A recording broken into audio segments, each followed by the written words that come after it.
Sveiki. Pakariavus truputį rezervuose, kilo mintis, labai norėjau prisiminti antrą pasaulinį, pirmą pasaulinį ir kaip sekėsigi vokiečių kariams. Tai kažkaip pasiėmiau tokią knygutę, Vokiečių karybos taktika.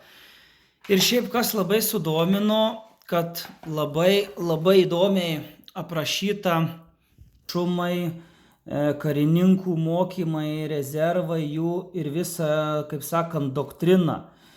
Kaip pavyzdys galima pasakyti, kad jeigu tarp vadavietės ir karinių kažkokių vienetų nutrūkdavo ryšys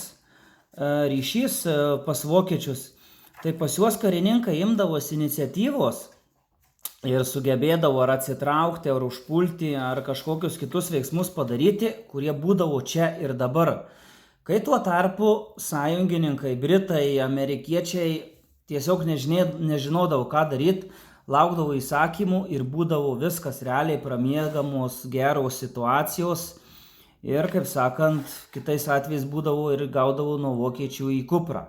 Skaičiukai, kad kariuomenės kovinė galia ir karių nuostoliai. Tai sąjungininkai labai daug patyrė nuostolių prieš vokiečius, tai man įdomu, šiaip net baisu, kaip galėjo baigtis. Jeigu vokiečiai būtų turėję daugiau karių, tai galėjo baigtis visai liūdnai.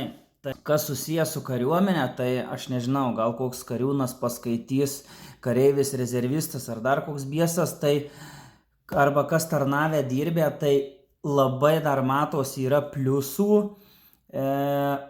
Kas čia yra prašyta, kokie minusai ar pliusai ir kas buvo tais laikais pas vokiečius, ar ten kažkokie minusai pas amerikiečius, tai to galima surasti ir mūsų kariuomeniai. Paskui pagalvoju, kad dar griebsim Trečiojo Reicho katastrofą. Tokia nemaža knygelė, bet kas čia per plaukas kažkoks. Ir pasižiūrėsim, tikrai įdomu, kažkaip nežinau, susidominau apie vokiečius kažkodėl, tai galvoju, reikės griebti Antrojo pasaulinio karo knygutes, pajudinti ir, čia su paveiksliukais, vienu žodžiu, tapsim apie karą paskaityti. Iki.